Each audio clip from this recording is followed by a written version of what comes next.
নমস্কার কাকু। হ্যাঁ হ্যাঁ, নমস্কার নমস্কার। কি হচ্ছে এখানে? না মানে এই দুর্গাপুজোর সময় আমরা একটা ডিজে বক্সের আয়োজন করছি, তাই আজকে চাঁদা তুলছি। চাঁদা নয় রে, বল হপ্তা হপ্তা। তাতে আমার কি? তোমরা ডিজে বক্স করছো তো। আরে কাকু, এ কি বলছেন? আপনিই তো সব। আপনি যদি 1300 টাকা দিয়ে দেন তাহলে আমাদের বক্সটা আজকেই চলে আসবে। হ্যাঁ পাগলা চোদা, 1300 টাকা জীবনে দেখেছিস তুই? তাহলে কাকু আপনি টাকাটা দেবেন না না? এই পুচকে ছেলে, কি বলছিস রে আমাকে? কাকু আমি কিন্তু বলিনি, ওই বলছিলাম রে টাকাটা দিবেন না, তেলো তো টাকা। আচ্ছা তো কাকু বাদ দিন, তাহলে কি ফাইনাল হলো? আপনি টাকাটা দেবেন না না? হ্যাঁ পুরো 1 টাকাও দেবো না। আর তোদের টাকা দিয়ে আমারই বা লাভ কি? আমি কি করব? কি আবার করবেন?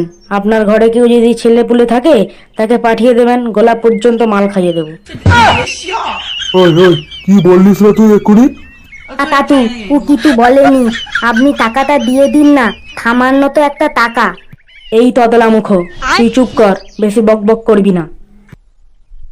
তাহলে কাকু কি ঠিক করলেন? টাকাটা দিয়ে দিন না। না গো, আমার কাছে 1 টাকাও নেই, আর আমি 1 টাকাও দেবো না। ওই কে আছিস রে? এই ঘামাচটাকে কেলিয়ে তেতো করে দে। এই, তুই আর কি ভয় দেখাচ্ছিস আমাকে নাকি? হ্যাঁ মদ না তো, ওই ধ্যান না তো তাকে কেলিয়ে আজকে আতা করে দেবো আমি।